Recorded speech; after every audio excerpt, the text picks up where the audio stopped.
so hungry. But I can't seem to find anything nutritious to eat. Oh wait. I think I'm in a food desert. Oh no. That means there's nothing fresh and healthy that I'm able to eat. What will I do without my kale? What will I do without my chard? Wait a minute. Wait, I know what I need. I need the Grant Regenerative Food Production Facility. Hi, I'm Eric Jeffries, and welcome to the Grant Center for Regenerative Food Production.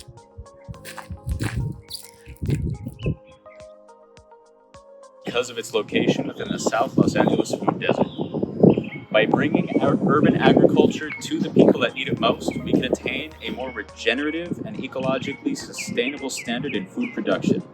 By bringing it to the people as well, we can also help lessen the effects of the food desert. Part of the effects of that is a lack of fresh and available produce, specifically leafy greens. In a food desert, the people are unable to easily access these types of foods. By bringing the Grant Center for Regenerative Food Production to the people, we can help lessen this burden. In our project, vertical farming would be implemented in the form of a dome that is dedicated for vertical farming. The dome will allow for a closed environment that also maximizes production. Crops would be grown in trays with integrated water and lighting systems. We would implement a lighting system that combines the use of natural lighting and LEDs powered by solar energy. We would also implement a circular water system, and that water system would cycle throughout the trays, providing nutrients to each plant that are appropriate to each plant's needs.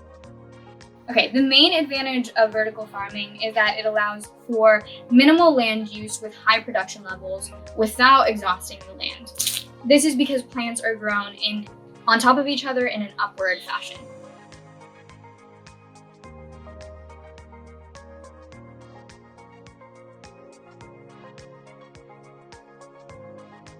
So urban agriculture not only helps with food insecurity, but also provides green spaces, especially in urban areas. So the scale of an urban farm, it can range from a whole planting ground, a vacant lot, to raised beds, to even just a balcony garden.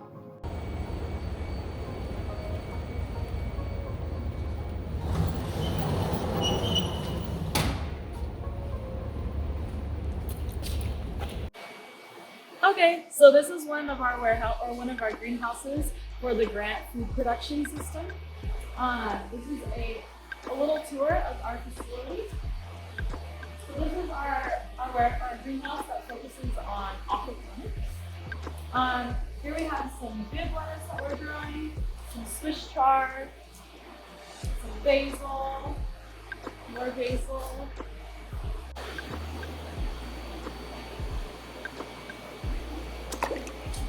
So as you can see here, these are our fish tanks. So basically the way it works is any of the fish waste, so like fish poop or any food that they didn't eat, gets sink to the bottom, and then that serves as plant food. So the water gets pumped through these cups here, and then it gets circulated into the plant system. And then plants naturally filter that water, and then the system gets pumped back to the fish tank.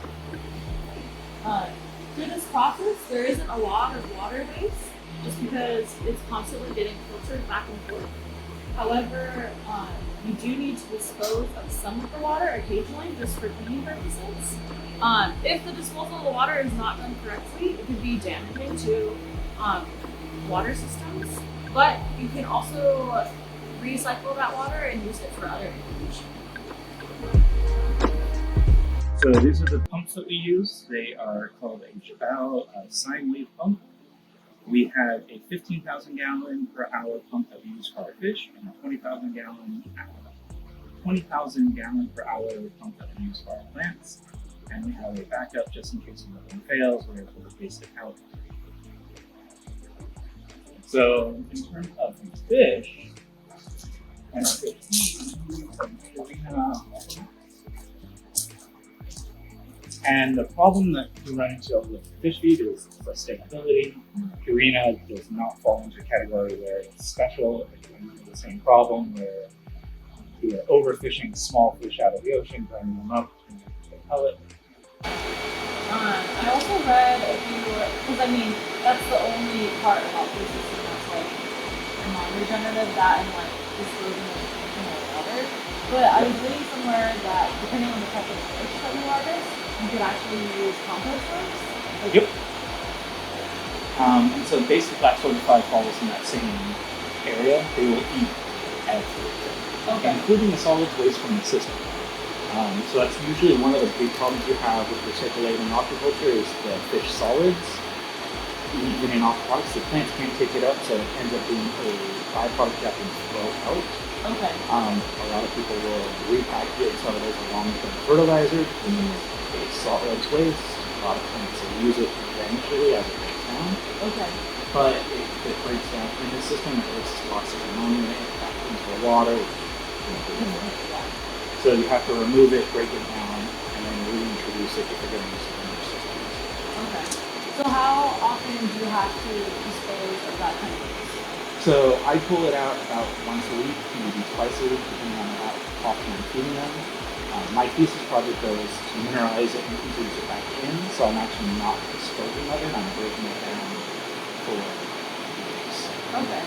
That's really The filters work mechanically, so there is no moving parts. It's all just how water flows. It settles out the solids, which means that there's not something I have to go in and scrub or anything. I open a valve and it sucks all the solids out of the water. It's very easy to do. That's really cool. So what kind of fish are in the solids? So we use Mozambique tilapia. Okay. And the reason we have Mozambique is they cannot survive in the cold weather in California, so they are not considered an invasive species. Other tilapias that are more common, like the West Nile tilapia, can survive just fine in our cold weather. And so you have to have a special permit in order to raise them in California because they're an invasive species. So to get a little over on the cost, and because we're in a greenhouse where I can regulate temperature, we are using Oh god. If you wanted to run a completely regenerative aquaponic system, is that completely possible or not really? Because still of the, well, I guess the fish waste you can use to harvest other things if it's broken down the right way. So the problem you run into is one of mass. In order to take produce out of the system, you have to put matter into the system.